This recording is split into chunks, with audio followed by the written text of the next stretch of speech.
Good afternoon, everybody. My name is Kazimir Kakelka, and I want to thank you all for being here today. I'd like to introduce David Spencer, who is the author of Gateway. I think everyone must know him by now. He's got a lot to talk about today, so I don't want to take up much more time. We will be taking questions in the final 5 to 10 minutes, of course, and we'll be monitoring them as well from the chat box.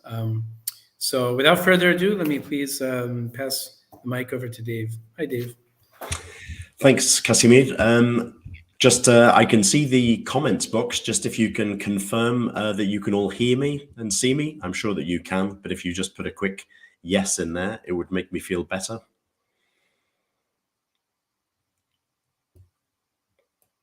Yeah, can you hear me? Can you see me? I can see lots of good afternoons and highs in the box.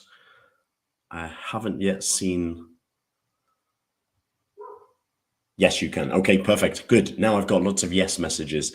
Great. Before I begin my talk, first of all, thank you very much for coming along today. Happy Valentine's Day, by the way, the 14th of February. So a beautiful day to be giving a talk about mixed abilities and diversity in the classroom. But yes, happy Valentine's Day. It's always great to be giving talks for Italy. It's very nice to be giving talks in Italy, but if I can't be in Italy, at least a webinar is still a great way to be in touch with Italian teachers. You might know that I actually work in Spain, so I can always consider that Spain and Italy are like brothers or cousins.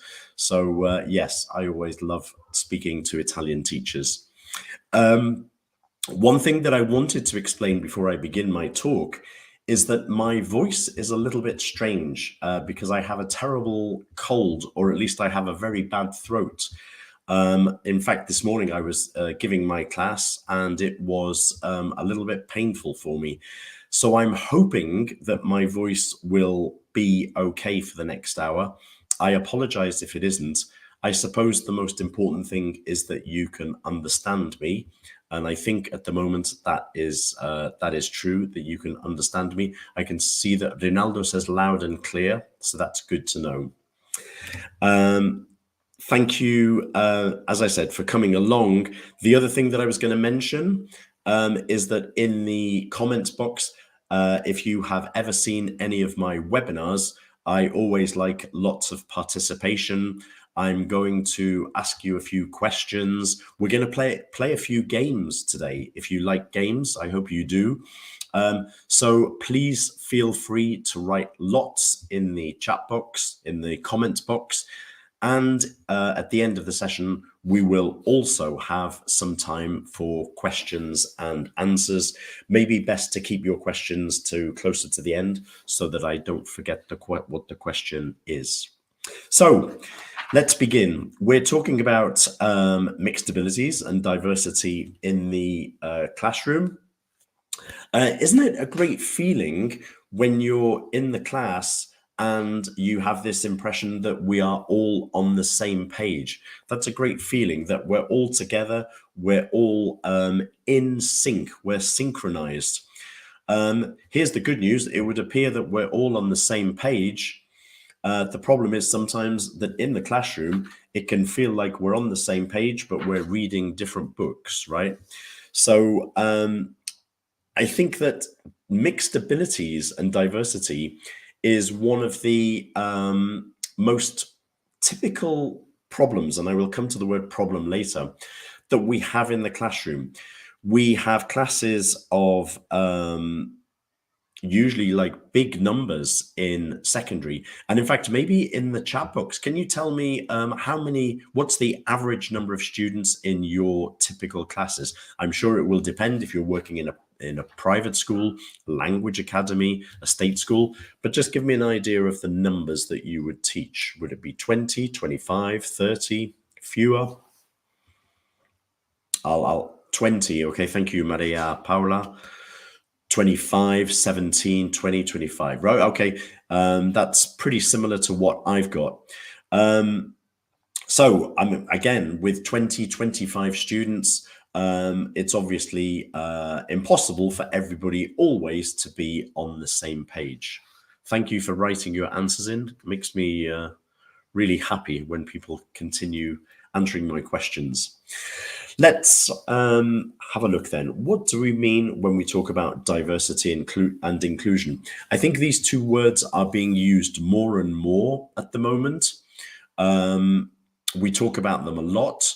I'm going to be talking about mixed abilities, which is sort of slightly different in a short while.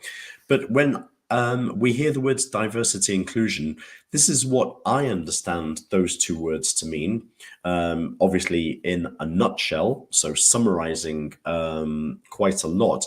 But I think it means that we are aware of the differences that exist between the individual students in our classes, and we cater for those differences by engaging, respecting, and supporting each individual student in the class. So that's what I think, in my opinion, diversity inclusion are about.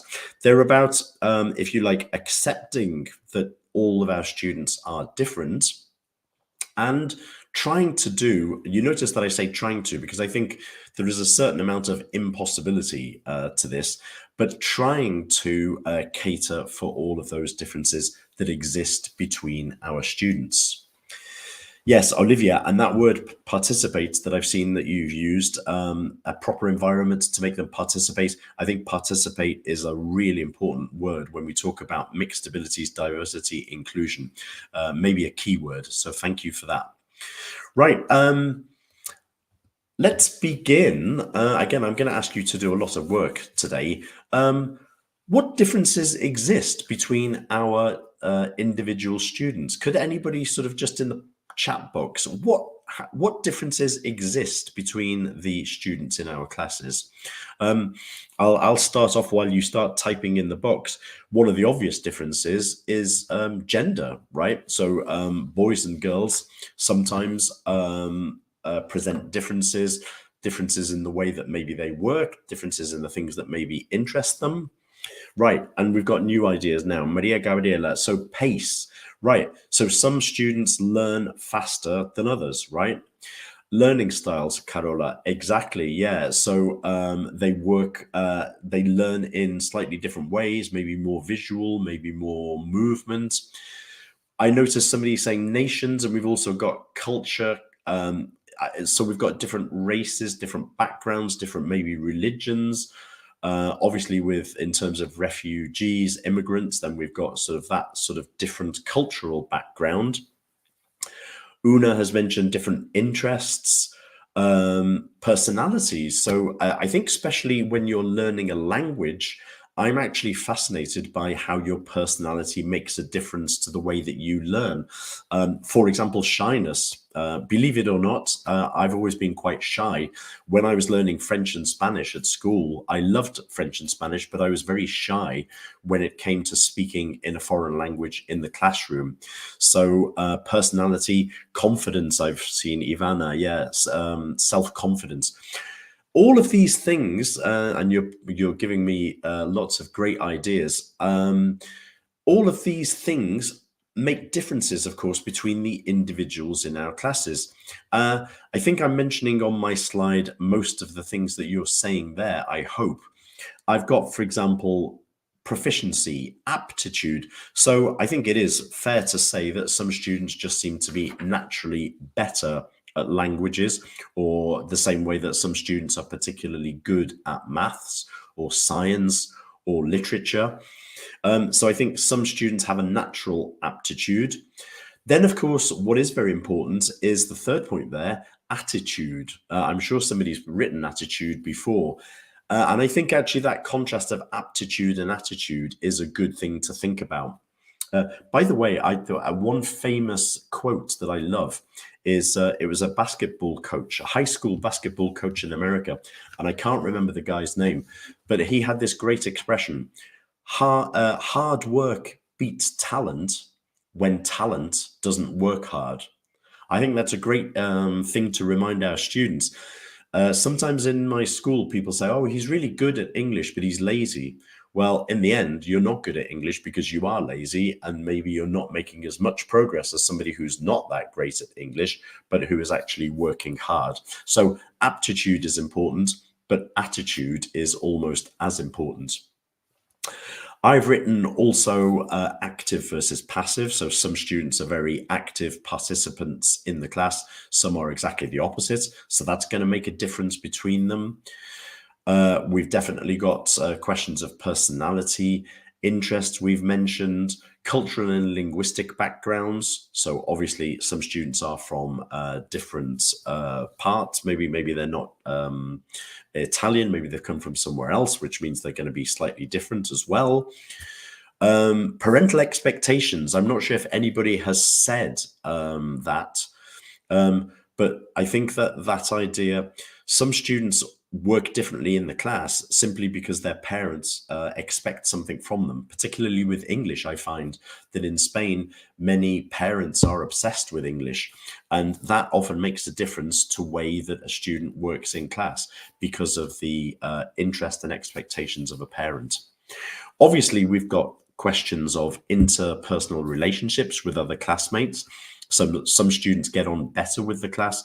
A student who finds it difficult to get on might also have a few more difficulties in our English class. And maybe the most transient, the least long-lasting, is mood, right? Sometimes you've got a student who usually works one way, but today something happened on the way to school, they slept badly, they're in a bad mood, and they don't respond the same way in class. Some students, maybe they've just had a problem in their previous class, and that also makes a difference in how they are working. So I've put at the end those ... because there are lots more. And I think that I wish I had time to read all of your comments, because I think that you've probably mentioned one or two that I haven't mentioned. Because basically, if everybody is an individual human being, then we are all different. I mean, I think that's obvious. Now, this is a quotation from a famous methodologist, Mario Rinvolucri. Maybe some of you have heard his name, 1986. And he makes this quote. This always seemed like an interesting quotation to me. We do not teach a group, but 30 separate people. Because of this, the problem of mixed abilities in the same room seems absolutely natural. And it is the idea of teaching a unitary lesson that seems odd. Now, I very much agree with something in that quotation, and I also disagree with something. I agree that the problem, and I'm going to put again problem in inverted commas, the problem of mixed abilities is absolutely natural. I totally agree with that. It would be very odd, wouldn't it, when people come into your classroom to forget that we've got 30 different individuals in there, or 20 or 15 or 8, makes no difference how many, but each person is an individual, a different individual. However, I think that one of the things about the classroom and the thing about teaching is that for me, a class is both things. It's 30 individuals and it is also one class. And I think that it's important for students to realize this too. And maybe we could say that it's part of growing up. When a child goes to school for the first time, after being the center of attention in their home, they have to realize that they are one of 20 other students in the class. And I think that sometimes nowadays in my classes, students forget this too. They expect me to listen to everybody speaking at the same time. And I think that one of the important things of education is that students have to learn how to act as an individual, but also to act as a class. If everybody speaks at the same time, if everybody does what they like, then no learning will happen, because everybody will be doing their own thing. So I think, yes, it's true, a class is 30 individuals, but I also think it's true that 30 individuals make a class, and a class has to understand some of the rules of that. And one of the rules, for example, is that the same teacher cannot be doing 20 things at the same time. This is this was a funny card that I saw once. It says, sometimes I like to treat myself at work and do just one thing at a time. Oh, wait, I'm a teacher. Do you ever find that when you're teaching, you are explaining the present perfect at one moment, somebody puts their hand up and they're asking to go to the bathroom, somebody starts talking about something else and we have to discipline them. Meanwhile, somebody is saying that they've forgotten their book, and like we've got like 20 different things happening at the same time. Here is my suggestion for a solution to the problem of mixed abilities. Look, this is me with my class, and my solution would be to have another me, so that there are two of us in the classroom, or maybe even three, or maybe even four or more. And that would be the best solution for mixed abilities and diversity, is that for every single individual in the class, there is an individual teacher. But that's not so easy.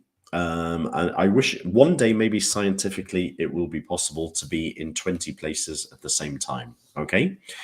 But until then, I think that step number one, when we talk about diversity and inclusion, is loving the problem. Every time I've said problem so far, I keep on going like this.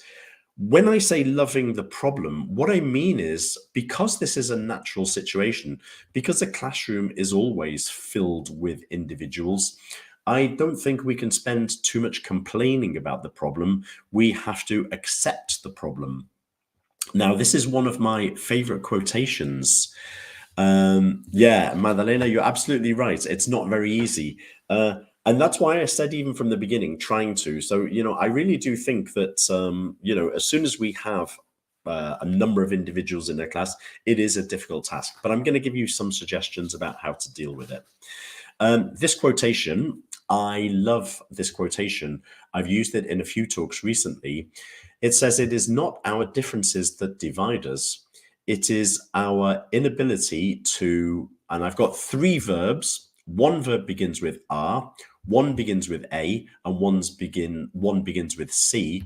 It is our inability to those differences.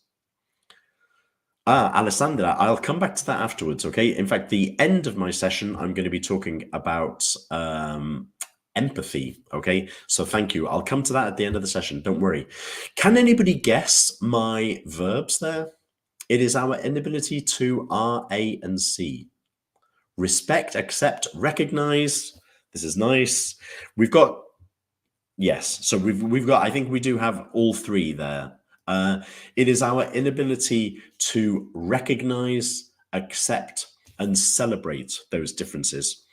So when I say loving the problem, I think that what I mean is, it's great in many ways that we do have 20 individuals in our classes. Think for a second if all of your students were the same. Take any student, even a student that you like, but imagine that your classroom was full of people who were exactly the same. I think actually my classroom would be a lot more boring than what it is with 20 very different individuals in my class. So let's love the problem. Let's accept the problem and celebrate the problem, in the sense that, yes, everybody is different, and let's simply accept that and celebrate it. Let's make it a positive thing.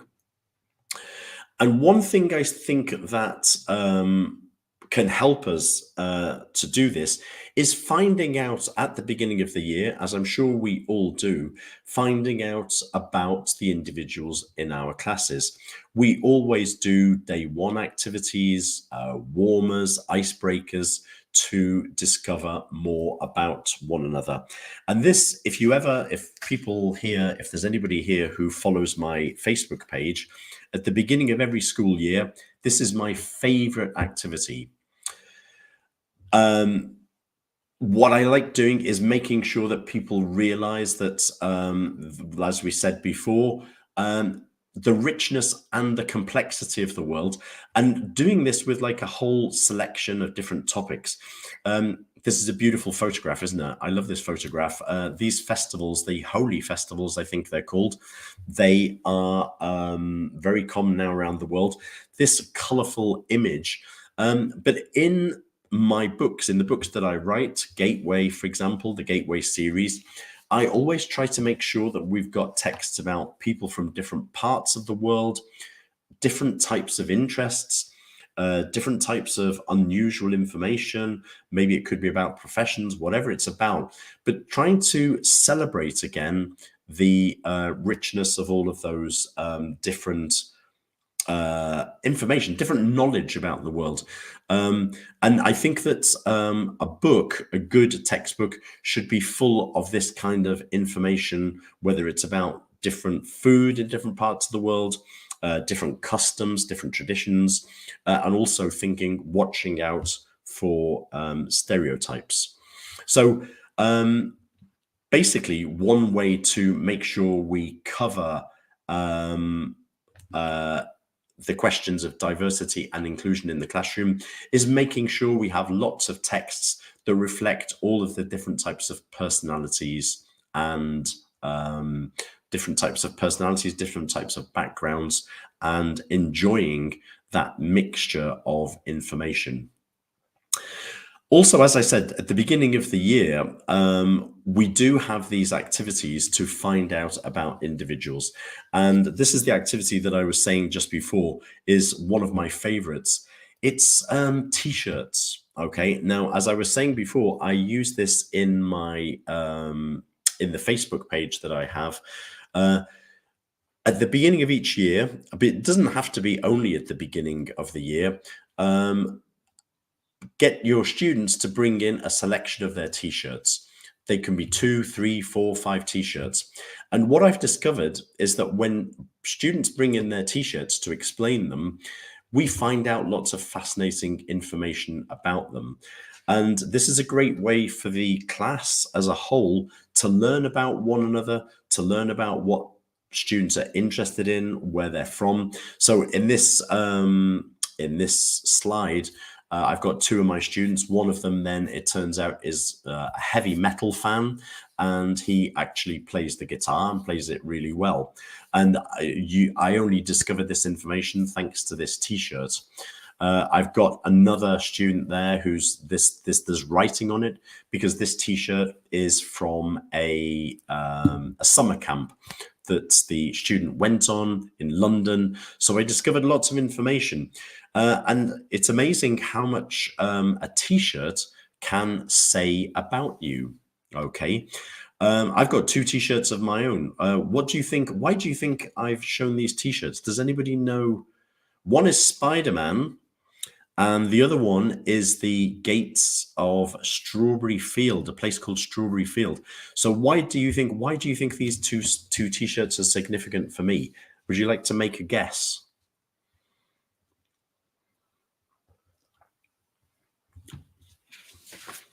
Any guesses about what do my 2 T-shirts say about me? Actually, a little bit of psychoanalysis, I think, shows that I'm probably a little bit childish, because I do actually like reading comics. Sandra, I am a Beatles fan. That is exactly it. And I am a Marvel fan. Did you know, now this is the one thing that connects me, Spider-Man, and the Beatles, is that we all began the same year, okay? And it was a long time ago. I can even tell you the year, okay? It was 1962, okay? So Spider-Man began in 1962, and the Beatles also began to be successful in 1962. And yes, so I love reading comics, and I still read comics. I have a big Spider-Man collection of comics. I think comics they helped me to be interested in literature and reading. And also the Beatles, of course, I don't know if you know this, but I was born in Liverpool and my school was very close to Penny Lane. And in fact, my mum, who's 93, she lives next to Strawberry Field, okay, which is a place where John Lennon used to go when he was a boy. So Try this exercise in your lessons. Get your students to bring in 2 or 3 different t-shirts and simply explain why they are special for the students. And I've done this for many years, and I've always found it fascinating. I've never been disappointed. I've also found that students have lots and lots of t-shirts. So they have, they have lots of great things to tell you. And once you get that information at the beginning of the year, I really do use that information to make sure I have a connection with the class. Okay, excellent. Great. It's good to see that there are lots of Beatles fans there. It's also good to see that I think it was Francesca. Francesca's, your mother's that age too. Excellent. I'm worried about one comment from Alessandra, which says terrible English. Are you talking about me, or Spider-Man, or the Beatles, or all of us? I'm worried. My English is maybe bad because of my throat, but apart from that, it should be okay. Okay, let's continue. My next slide. I've talked a little bit about Liverpool, the Liverpool accent. Yeah, I have some funny stories about the Liverpool accent. It is a little bit difficult to understand. It's certainly not good for foreigners. I do know that. I agree. You're right. Mixed abilities. I think that the biggest problem maybe in class is, as I was saying before, it's very difficult for the same teacher to be in different places at the same time. And I think one of the biggest problems for us is mixed abilities, especially because of the problem of some students finishing faster than others. No, we call them fast finishers. One thing, I always talk about mixed abilities, okay, not mixed ability. And I just want to explain that very quickly why. I think that it's not always true that some students are good at English and some students are bad at English. In my experience, some students are good at some parts of English and maybe not very good at different parts of English. I'll give you an example.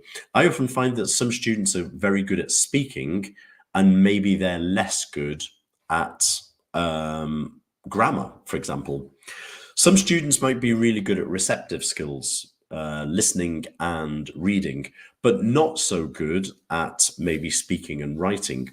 So in other words, I think it's useful to think in terms of mixed abilities, because I think that students do have, all students, all of us as human beings, we all have different strengths, and then we also have different weaknesses. It's not simply that somebody is good or bad at English. That's my opinion from my experience as a teacher.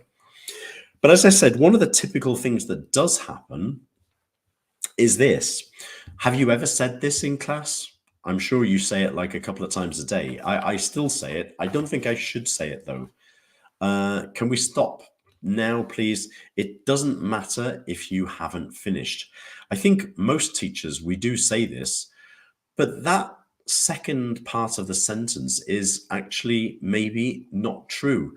It doesn't matter if you haven't finished. I think it does matter if you haven't finished.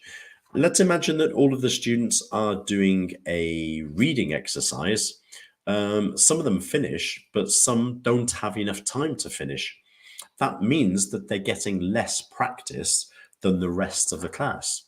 If you simply stop an activity when maybe half of the class has finished, it means that the other half of the class hasn't had time to get to the end of the activity, so they're not getting the same amount of practice.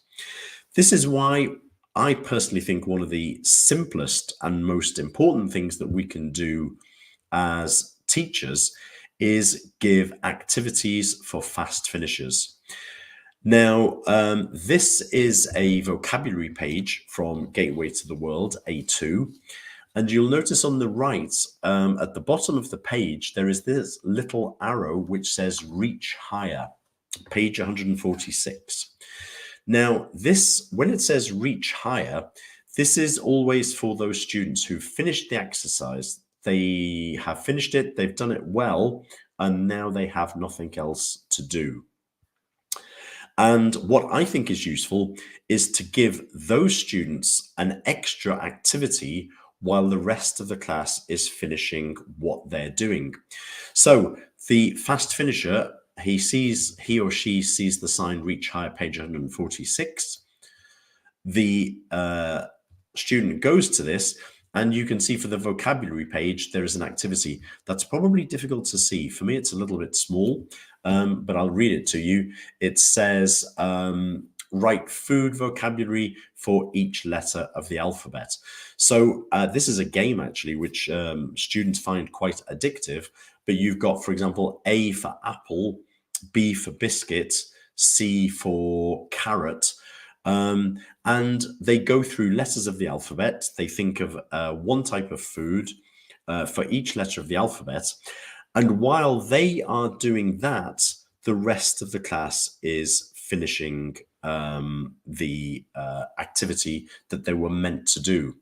So fast finishers, basically, I'm suggesting giving fast finishers an extra activity or an extra task. And I think that that is particularly useful for reading. Okay, so for example, here we've got this reading text about you are what you eat. I think for me, reading is the strategy which divides the students most. Some students finish like quite quickly. They've understood the text, and other students are really finding it difficult. They go at a totally different pace. Sabina, I'll try and come back to that question in a minute. If I don't come back to it, remind me, because I have got an idea. I've got a theory there. So in other words, with reading, they read the text. Some students finish the text quite quickly. They go to the back of the book and they get an extra task. Don't worry if you can't read this, okay? But it's the concept that I'm most trying to explain at the moment. The concept that the students basically here, they're getting an extra comprehension task so that they finish the main one on the normal page of the student's book. And then when they finish, they get an extra activity to do at the back of the book. One thing that you can do, and I often do this, is that I get the whole class to do it so that some students don't feel, like Sabina says, that they're being punished. In other words, the fast finishers do it in class, and the ones who didn't do it, they didn't have time to do it in class, they can do this activity for homework, and that means they're getting the same amount of practice, and also it's making it easy to do feedback the next lesson. Okay, so that's one thing then. Extra task in class for the fast finishers, and then the students do it afterwards. And I hope, I've just seen the comments that Una has made. I hope that that makes sense then, Una Marie, that in theory then, it's not making the difference bigger, because at the end of the day, what I'm suggesting is everybody does the task, okay? And that way also, I hope it also takes away slightly the problem that Sabina has mentioned, that the fast finishers finish too fast and then get punished by getting more to do. So I hope that I've explained myself. You're keeping people busy and you're making sure that everybody does the tasks so that in the end, you're not making the separation between the students bigger. I think another way to make it clear that it's not, oh wait, sorry, I'm jumping the gun. Wait, I'm going to come back to that in a second, what I was going to say. Another way of dealing with fast finishers that is only possible now in the 21st century. When I started teaching, this was totally impossible. One thing that you can do is, in a book like Gateway, the tasks are 97% real world. We're talking about real people, real events, real places. And that means that if you've got a fast finisher who reads this text and has finished, why not get them to Google the people or the person or the thing in the text? And I think this serves different purposes. For one thing, it keeps them busy. It's also giving them extra skills practice, and it's also forming a bridge between their course book and the real world, the outside world. And I think that helps students to realize that the things that they're doing in the book really, really do exist. I do think that many people think that what appears in an English book only appears in an English book and has been invented, but they are actually real people, real places, at least in my books. They're real people, real places, real events. So use just the idea of Googling for more information. And at the end, when everybody has finished the main reading activity, the fast finishers can feed back to the rest of the class and tell the class anything that they found out about the person or people in the text. And if anybody has got their phone with them now or their computer and they want to do this, just do a quick Google search of Greg Siegel Daily Bread. And what you're going to find are some really beautiful photos, which is the photos are mentioned in the text, but we couldn't actually use the photos. Just Google that, and you're going to see some beautiful images of children, and they are basically surrounded by the food that they typically eat in a week. A great way of getting to talk about the topic and make it really come alive. So I think that's more than just fast finishes. It's also helping to go beyond the book and bring the book alive. The other thing that I was going to mention, is I think it was maybe Sabina who said, made the point about punishment. I think one way of getting around the idea of punishment for fast finishers is making the activities fun. What I found is that I'm going to share 2 activities and another one at the end of the session. Having these activities which are fun actually no longer seems like a punishment. And in fact, you might have the opposite. Everybody wants to finish so that they can play the game. This first activity is a nice activity. You can see that I've started with the word rose. So you can write this on a corner of your blackboard, okay?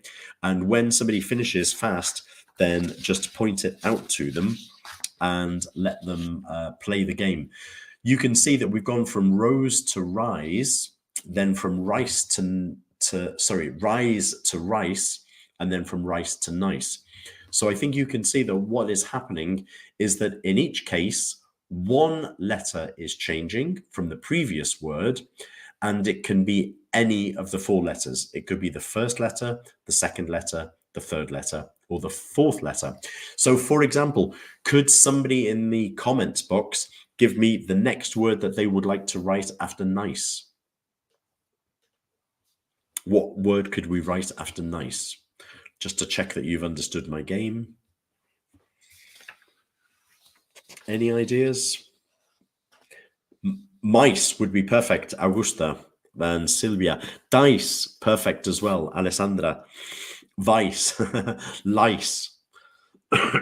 Right, sorry.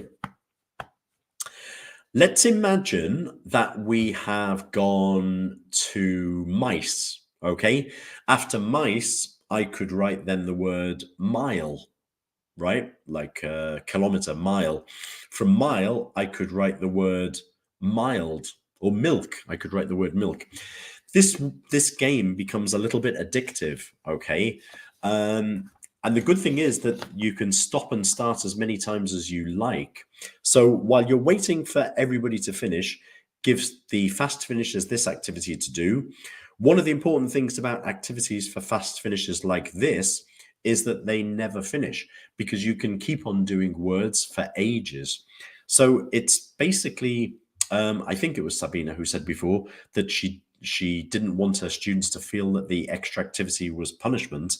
I think in this case, we're doing the opposite. We're giving them quite a nice little game in English, which is keeping them busy and productive.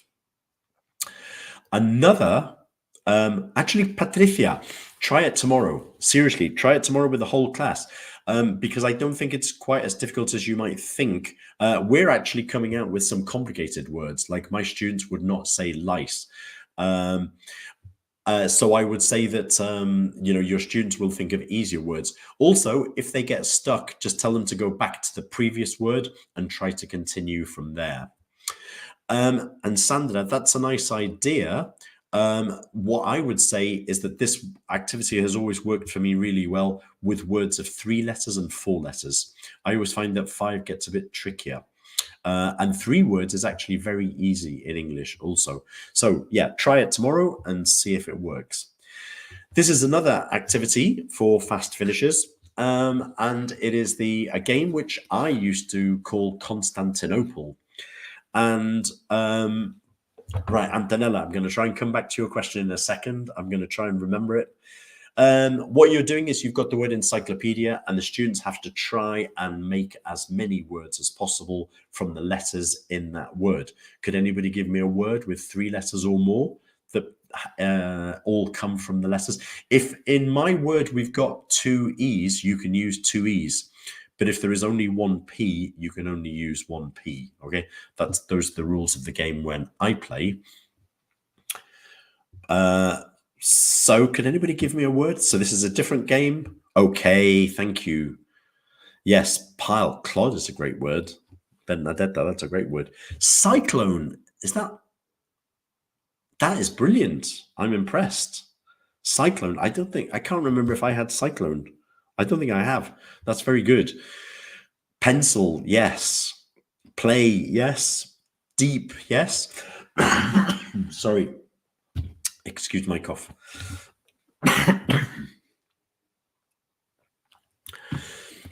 Diaper, that's another good word, Vivian. Diaper.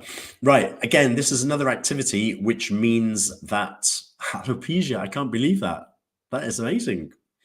Some great words, okay? Remember that your students might not come out with these words, but they could. Look, here are some words that I found, and they're all pretty simple. Look, I think a lot of those are like A2, definitely.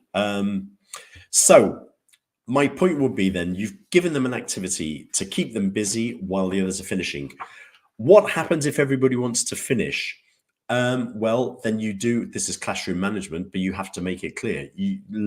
In that case, you're going to give them a gift that the people who do finish, as soon as you finish, you can play the game. But until you finish the text, you cannot play the game. Then what I would do is make sure that everybody has time to join in at the end. Okay. So, yes, I agree. It could be a problem because everybody wants to play the game. But basically, I think you've got a way around it. It's a bit like, if you don't eat your meat, you can't have your dessert. It's exactly the same principle, right? So if you don't finish the reading text, you can't have the vocabulary game. So in a way, you are encouraging students there to finish and to get on with the text.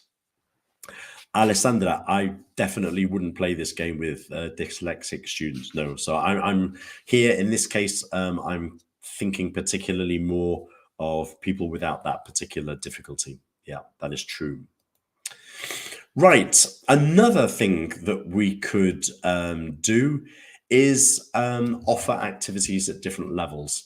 And I think that in many books, for example, in the workbook for Gateway to the World, we have, in the workbook, we have grammar challenge,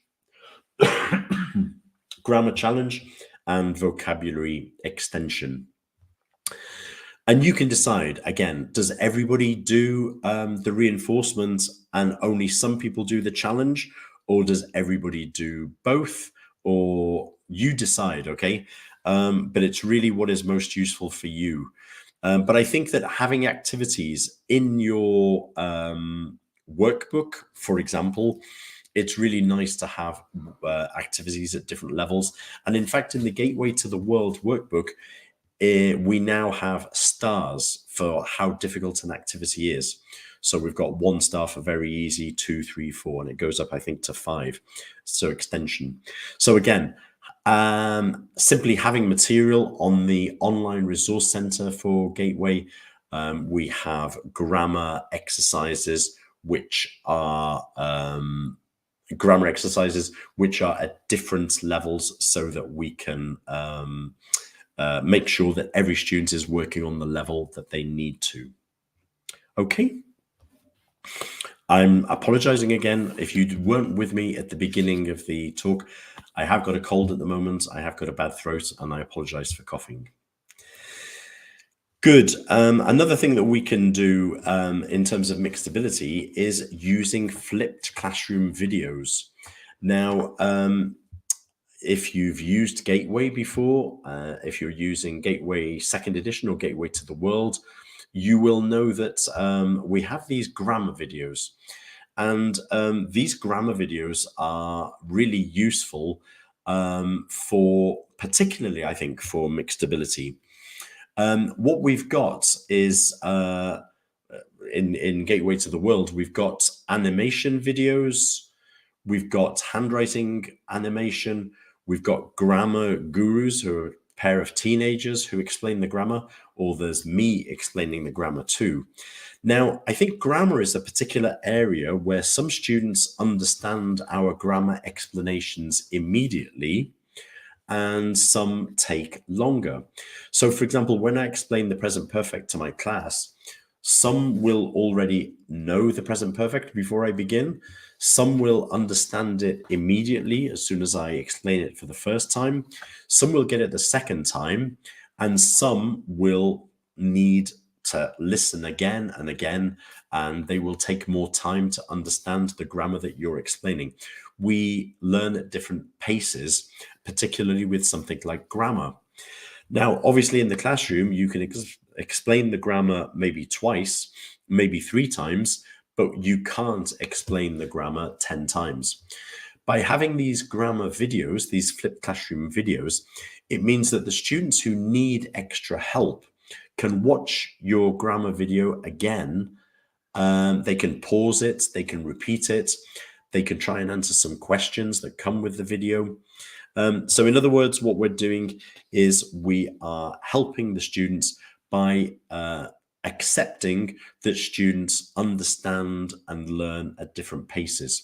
So I personally think that there are lots of different ways of using flipped classroom grammar videos, but I think one of the most powerful ways is allowing students to realize that they can work at different speeds, and they can watch the grammar at home again and again. It's in a way, when I had my joke slide of me being in 5 different positions at the same time, in a way, having flipped classroom videos is like having a teacher at home in some ways, giving you simple explanations. So that's another idea for mixed abilities. The other thing is collaboration. Somebody mentioned empathy, and I think collaboration is also another essential element to help in terms of mixed abilities. These are projects which appear in Gateway to the World, and you've got a collaboration box there, which is very difficult to read. I think it's too small, but it's simply encouraging students to work in a positive environment, constructive environment, so that students learn how to help one another. And I think in terms of mixed abilities, that's what we need to encourage our students. The teacher, there's only one teacher in a class, but students can help one another. I'll come to the idea of peer teaching in a minute, but that's another way that students can actually work constructively together and help one another, and to bring their extra strengths. That's another thing I think about project work. One of the reasons why I think it works in terms of mixed abilities is that some students, as I said before, some students are maybe good with visuals, some students are good at oral practice, some are good at writing and research. So the good thing about project work is you can get each individual to bring their own strength to the group. Okay, then we've also got, I think at the beginning of this session, somebody said the word participate. And I think that for me, the way that you get around the problem of mixed abilities is maximizing every student's participation. And just a few ideas about how to do that. Making sure that the students are always the center of everything that we do in the classroom. Making sure that they are the ones who are doing the work, not you, the teacher. The students are the ones who are doing most of the work.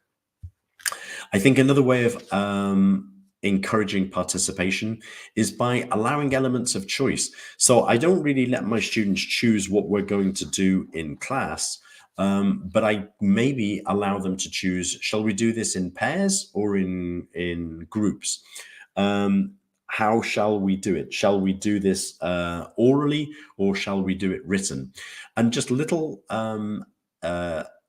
giving little choices to your students, I think, makes them feel more involved because they have taken part in the decision about how they're going to work.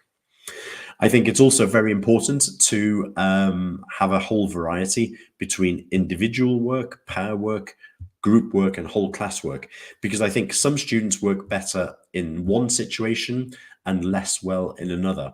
So I think it's very important to make sure we keep on varying the dynamics of the way that students work together. I also think that it's very important in that case to vary the pairs in our classes. So I think that when the same student works with their friend throughout the year, there are times when it doesn't work as well because maybe they know each other too well, they're bored with each other. And so from time to time, maybe once a week, I just have an activity where they join together and work with a different student or different group of students. Peer teaching, I think, is really powerful in terms of mixed abilities. As I said before, students helping one another. So after your grammar presentation, get your students in pairs to help each other to do the exercise. And you're helping the stronger ones to help the weaker ones. In general, I think to increase participation in class, we need to have variety of everything. So variety of skills, because some students are better at receptive than productive. Some are better than speaking, writing. So variety, by having variety, we're going to cater for everybody. Variety of task types, variety of topics, as I mentioned at the beginning of the talk, and a variety of materials. So sometimes maybe you're going to watch a video, sometimes you're going to listen to a song, sometimes you're going to play a game, sometimes you're going to do a grammar workbook activity. But having variety is really, really essential. And I think also variety of pace, intensity, and level of difficulty. Some lessons are more difficult than others. A writing lesson or a grammar lesson is often more difficult than a speaking lesson. So make sure that from day to day, you are varying the pace and intensity. Very, very important. I think what I've learned over the years as a teacher is that we need to reward students, not for doing it well, but for having a go. For me, if a student does something maybe not very well, but they've had a go, that for me is the important thing. And I think we need to recognize that. I think also we need to respect and respond to different personality types. By that, I am thinking particularly of shy students. So sometimes when we're doing feedback, I think we need to be aware that some students are very embarrassed about speaking in front of the whole class. So as long as I have some pair work that they are involved in, I don't worry too much if those students are quiet when we're doing whole class feedback. And the last point there is just asking, if you ask student A and then B and then C and then D and then E, everybody falls asleep because they know that it's going to take a long time before the next question comes to them. So to make sure that everybody is always awake, involved and active, I always try and make sure that I ask somebody at the back, somebody at the front, somebody on this side, and I'm simply keeping my students awake. Okay, I'm coming towards the end of my talk. Just a few last ideas. This was the idea of social and emotional learning, getting students to remain positive. And I think there are some very important points there. Points number 2 and 3 Perfect does not exist, and mistakes are good. I think these are things in terms of mixed abilities that we need to remind our students. We're not expecting them always to get everything perfect, but we are expecting them to have a go. And again, as I mentioned just before, for me, that is one of the most important things in my class. I'm going to hurry a little bit because I don't want to finish late. I know that you're all busy people. The other thing that we've mentioned a few times is empathy. So I think it's always good to encourage in students to think about things from the point of view of their classmates. There's this great quotation: you never really understand a person until you consider things from his point of view. One thing that I think we really need to do, particularly after the pandemic, is getting students to be nice to one another. And in this case, again, it's difficult to read, but it says they're making friends. This is actually getting students to recognize when their classmates are unhappy or lonely and thinking about what they can do to help one another. Now, it's not easy to get teenage students to be necessarily nice to each other, but I think that we do have an obligation to remind our students about the importance of seeing things from different points of view. Not everybody agrees about everything, and that's okay. We're going to celebrate the differences. And yeah, I'll show that quote for you while I'm talking. Yeah. So yes, so getting the students to realize that we are all different and that different points of view are a good thing. Yes, Madalena, I agree. Being kind never fails. Or there was a famous song, "What's so funny about peace, love, and understanding?" Great song and a great idea. Good. Francesca, you've asked about if you can have the slides. Yes, I think we're going to make available the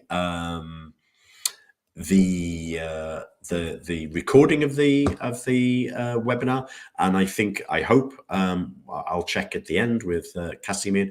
I think we can give you a PDF of the actual talk.